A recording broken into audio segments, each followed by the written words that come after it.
Alrighty, the Larry Hama G.I. Joe issue 306 to 310. Got 309 and 310 right here. So this is just pretty much a continuation to the story arc in the last 5 issues, and it's pretty much just the same thing. At this point in the story, everyone is at Springfield. You have the Joes, you have Cobra, you have Serpentor people, and you have the Destro people, and everyone is just at Springfield in this big multi-issue battle going on. And it's still going on. I'm about to read 311, and it's still gonna go. Stuff is still happening in there. Yeah, so far the series isn't really into like 5-story arcs or 6-story arcs. It's just one big thing that's going on, and it's a bit of a change of pace from the old G.I. Joe stuff that I'm reading, where it's pretty much each issue is a individual, and there's a kind of a beginning and middle and end. And while there is a beginning and middle and end in these, it's still one overarching story about what's going on in Springfield and the zombies and whatever's going on. New artist on these 5 issues. I don't know how to pronounce this, but it's this guy right here. And to be honest, I didn't even know that it was a different artist. The art pretty much looks the same.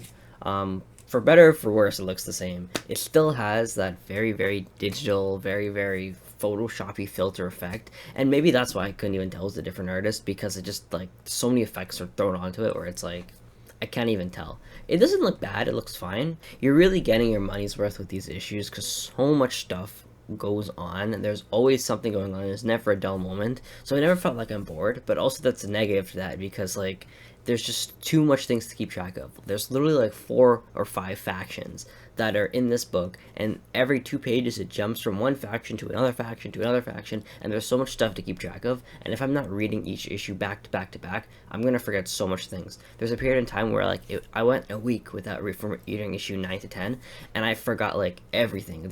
I was so lost, I had to skim back issue 9, because there's just so much things going on, and everyone is at a different point. Someone's doing something here, someone's doing something there, and it just gets so hard to keep track of.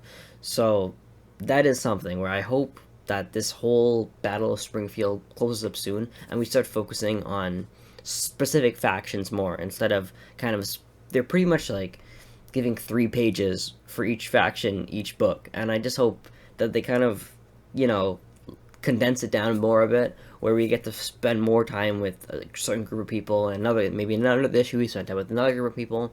I've kind of been seeing this other places where people are saying it doesn't really feel like a G.I. Joe book. It feels like a Cobra book and a G.I. Joe book and a Serpentor Khan book and a Destro and the Baroness book. And it's just like a bunch of people. And the OG G.I. Joes, these guys over here, it's pretty much just G.I. Joe versus Cobra. It just goes back and forth and back and forth. With these guys, it's G.I. Joe versus like 6 different other people. And it's not necessarily bad, it's just a different change of pace.